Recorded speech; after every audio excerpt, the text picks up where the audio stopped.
girlies, welcome back to my YouTube channel. If you're new here, my name is Becky. I am a fashion and lifestyle blogger and I am trying really hard to get back into YouTube, but I'm not going to promise you a posting schedule because it's not part of my personality. My personality on YouTube is coming here, posting when I've got something to say, and then leaving you all alone when I don't have anything to say. In the interest of expectations, that's what you're gonna get.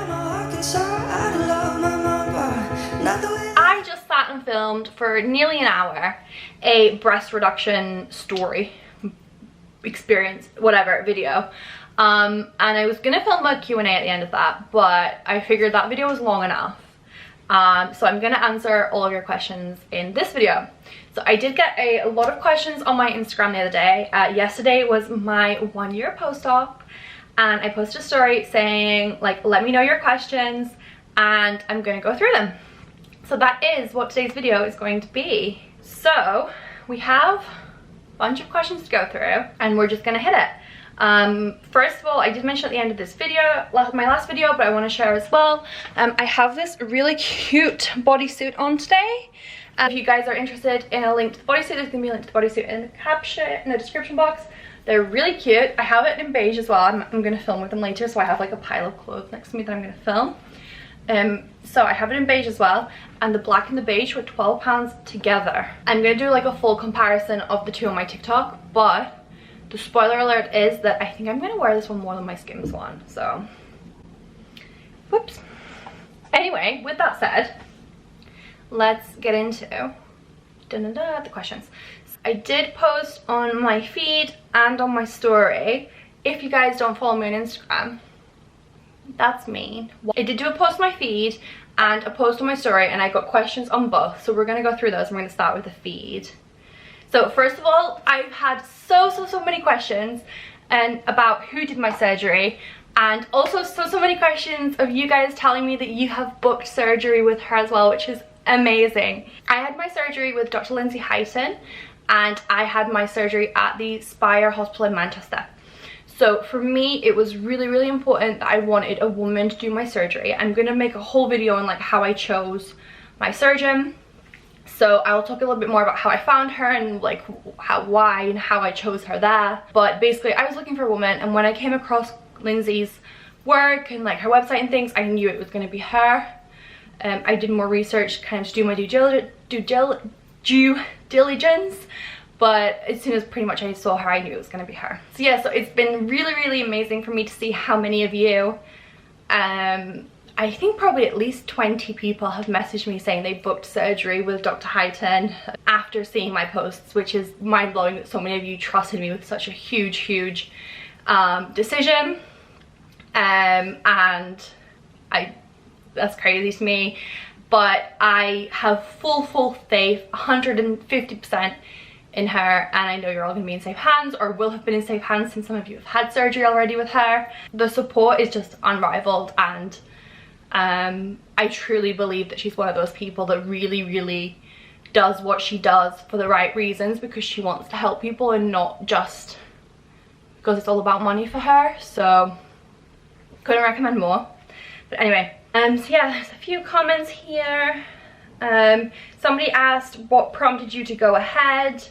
To be honest, like, I spent a lot of time, I mentioned this bit in my last video, but there was a lot of times where I would skip nights out because I felt like I couldn't find anything that I felt comfortable wearing, or even like just day to day I would be trying to get dressed for work and I would just end up like just crying because, you know, either I have to wear this bra that I know is gonna hurt, or I have to deal with that they're gonna look awful, or this or that, and it just came to the point where I was having such regular breakdowns that I was like, I cannot continue like this and I have to do something to change it. I'm a really big believer in kind of changing your life. Like, if something bothers you or something doesn't feel right, just go for it and like just do it. And I think a lot of the time what is stopping us, obviously probably not so much for surgery because it's expensive, but for a lot of other things in life, I do think there's a lot of, the thing that is stopping us is that we can't convince ourselves to do it. So like, I don't know, you have a job that you hate, but you can't be bothered to look for a new one. what is actually stopping you getting a new job and leaving is making that decision to get a new one and to look. Yeah, I'm a really big believer that if you just like, if you're brave enough to just try and go for it, that you can just completely change your life within like a year. And that's what it was for me. Like, I was tired, I was sick, and I was tired, and I was in pain, and I was done with how my life was at that point, and I knew that this change would drastically improve my life. So I decided I'm gonna do whatever it takes to do it, and I did. Like I mentioned in my last video, I had some savings that I've been saving for a house, so that helped a little bit, but I also just worked really hard to get like extra work and things like that to help me save. It is a lot of money and it can take a long time to save. I had been saving for a couple of years when I decided to use this money for that, so you know, like, I'm not saying it's easy, I know it's not, it is a lot of money. That's kind of how it is, which does bring me on to somebody else asked me, can you, what's the word I'm looking for now, can you get it financed? So the hospital that I went with did also have finance options, and I think one of them was you pay over like 5 years, which makes it a lot more affordable. And you can also like part pay, part finance. So if you have £2,000 saved, you can pay 2,000 and finance the rest. I can't remember exactly how much I paid. It was £8,000, I think. So I paid that in full. I think I might have already paid a bit of a deposit, but I can't see one on my bank statement. But anyway, the prices will change year to year, so that's a rough idea, but it's not going to be the same even if you go with the same people and the same place and everything like that.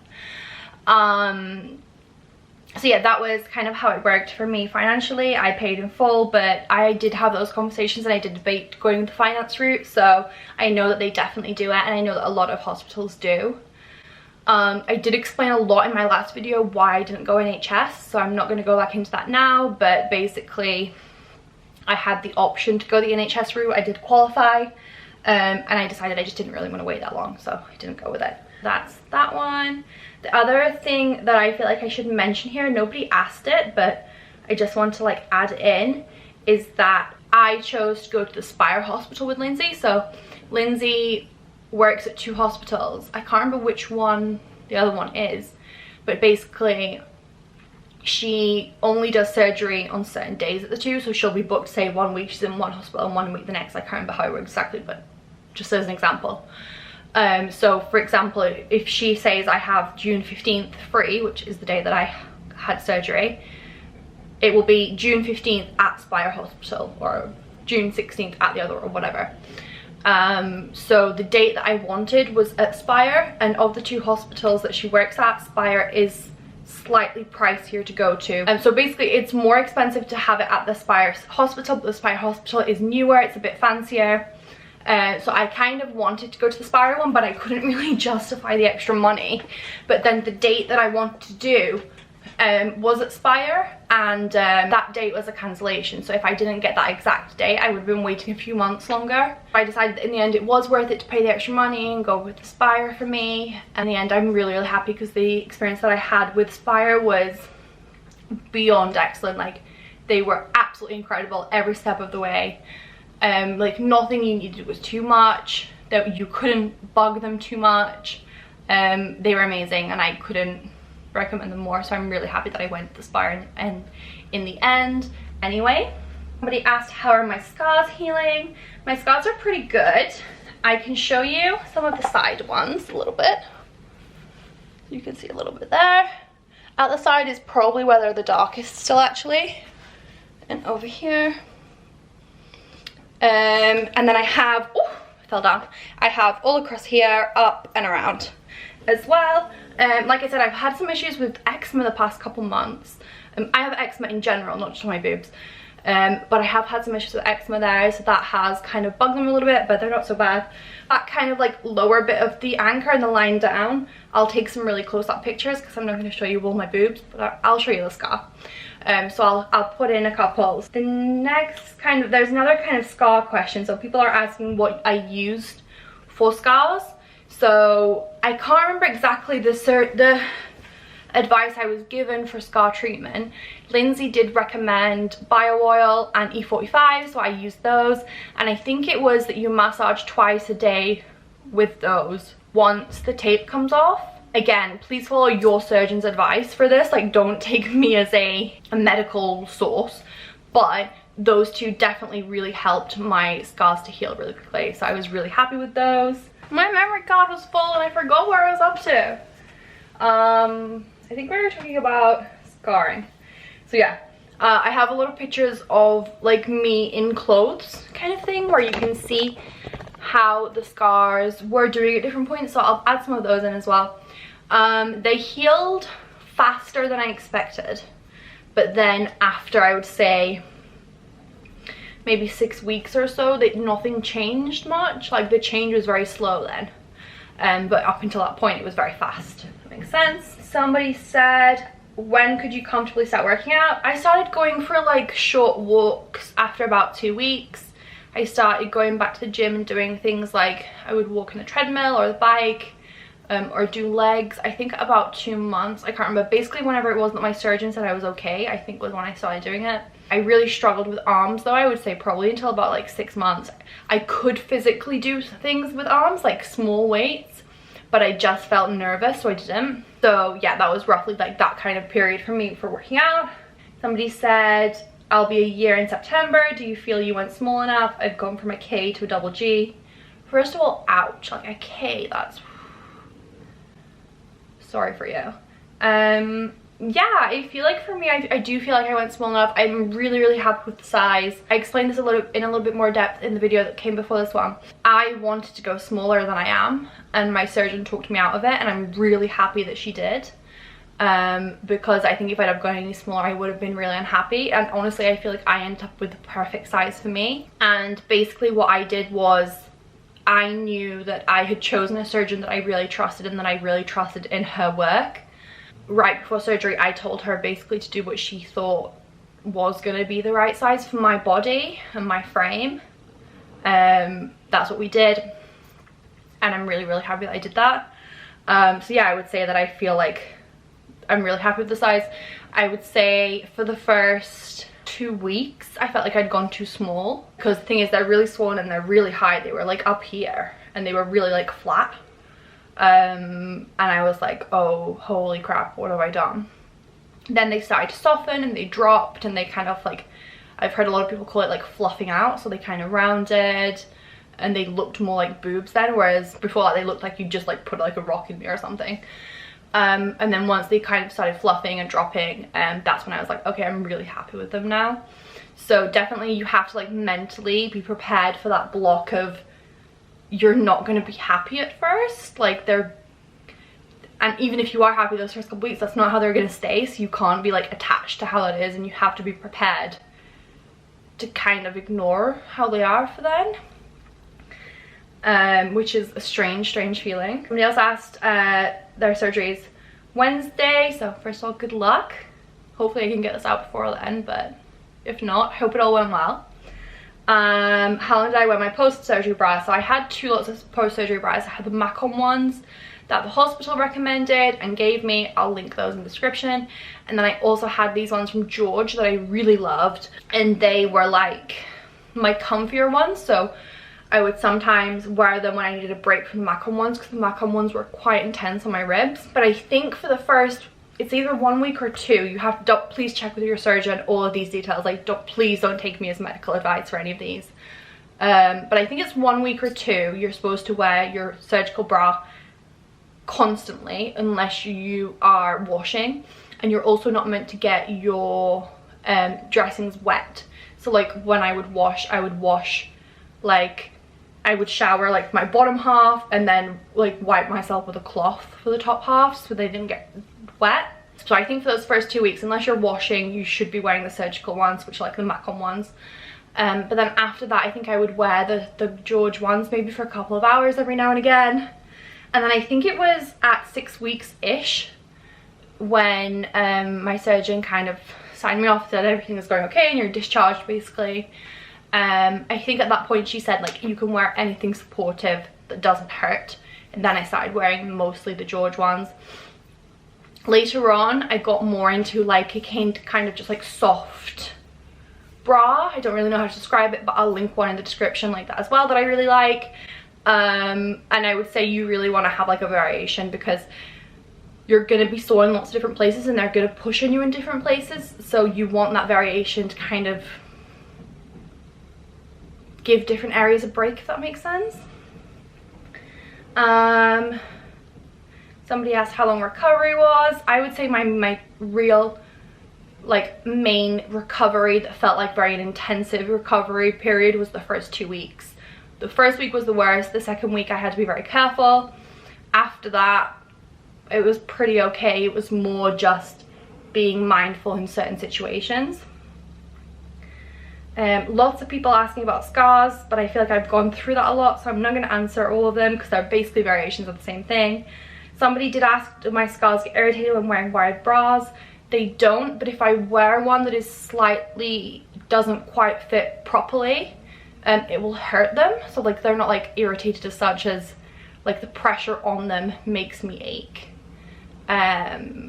But I think that's just what happens when you wear a bra that doesn't fit properly anyways. Like I can feel that it doesn't fit properly because I'll get an ache like over here. Yeah. Somebody asked, is your new cup size still an E or did it change? So I did share at some point that I was an E. So I measure at a 32E, but I can't remember whether I said it in this video or my last one, but basically just for comfort, I prefer to wear a 34. I'm asthmatic and anything that feels tight on my ribs kind of like freaks me out. So I do wear like a 34E sometimes. Now I would say I mostly wear a 34 double D, but I'm kind of somewhere between that 32, 34, double D-E-ish kind of range. But honestly, I feel like I look a lot smaller than what I would have pictured a double D or an E, which is crazy. Somebody said, it's not a question, but you've inspired me and I've booked in for this October, so it's amazing. Good luck. Lots of people saying they booked in with Lyndsey specifically as well, so amazing. You guys are going to be in amazing hands. How do I feel mentally a year later? This woman said, you look more free. That is so sweet of you to say. I feel more free, to be honest. Like I feel like my body and I are more in sync. I feel like there was this like chain around my legs has been cut off. Like I was just so uncomfortable with myself and my body before, and it just feels like physically and mentally like such a load lifted, which is amazing. Somebody asked, how much did you have taken off? I was checking my notes the other day. I thought I'd had 3 kilos off, but I didn't quite have that much.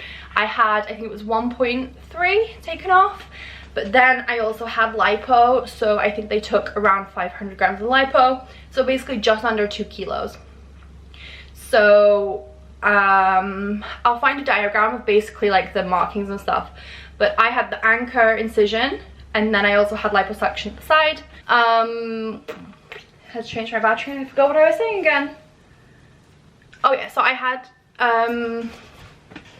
my boob basically came really far around the back, which meant that I had like breast tissue here.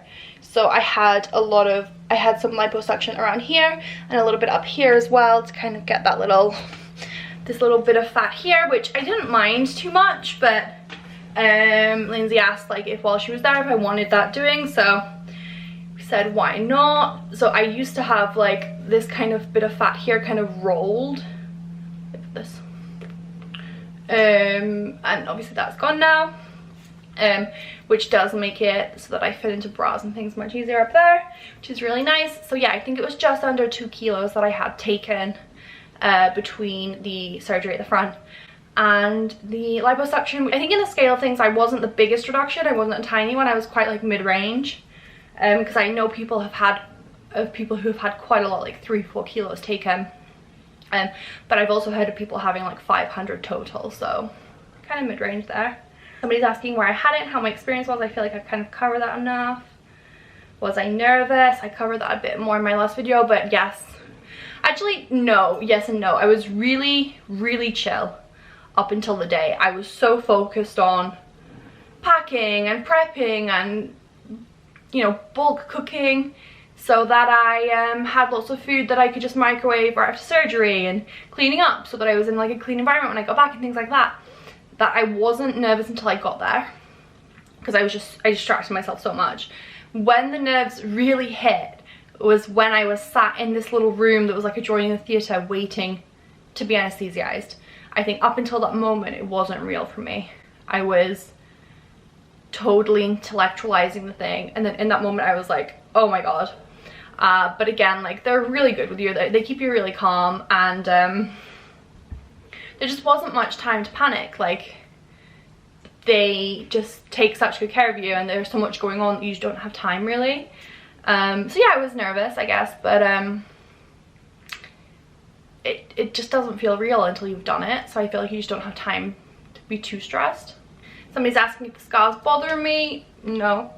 I would say that unless, like, even when I'm wearing underwear or a bikini, right, you can never see the scars enough that you would notice them. Like, maybe you can if you're really looking, but not really unless you're looking, right? So the only time somebody's really gonna see your scars is if you guys are in an intimate situation where you're changing in front of them, or maybe you're in bed or whatever. And anybody who can't handle your scars, you don't want to be in that intimate situation with. Like, you don't want to be, you know, getting into bed with somebody who can't handle scars. Like, come on, we're all grown-ups here, right? Or I don't know, if you're changing in front of friends or whatever, if there's somebody that's going to be like judging that, they shouldn't be somebody that you're trusting to be around, kind of thing, if that makes sense. So yeah, they don't bother me, and it's never been an issue. Like, I've never felt uncomfortable people seeing them or anything. They're just kind of there. They're just part of me now. I have a lot of scars already from when I was a teen, from like other things. So I guess maybe just having scars wasn't a new thing for me, so maybe that means that I was a little bit more able to accept them. But they're just scars. Just, it doesn't matter. Nobody's gonna care. You're like, people seem to be really, really worried about them, but honestly, like the ones that at the side here, like I showed you guys here, these are my darkest ones, and I believe that the color keeps fading for 2 years. So that's the worst, and I still have a year of healing to go. So I promise you, whatever you're picturing, they're not that bad. I will say though, I don't know how much I can put on YouTube without being demonetized, but if you search it, you're gonna find it on the internet somewhere. For the first like 2 weeks while they closed, and while there was like still like scabs and stuff, that was a bit, like, that was a lot. But it doesn't stay like that. Somebody asked how long you would need to be off work for a physical job. I took 2 weeks off, and then I worked from home for 2 more. Maybe you would need longer. I felt like when I went back to the office, I didn't quite feel like I was ready. So maybe you would need longer, but it's going to depend on you, how you heal, exactly how your surgery went. And I think it's best to check that with your surgeon. I spoke with mine before I had surgery.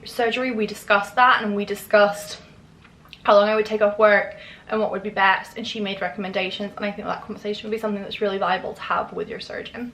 Somebody asked, how does it feel now going shopping? She says she feels really deflated with her big boobs at the moment. I'm really sorry to hear that. That sucks. I don't know, it feels really nasty to say this now, but it is honestly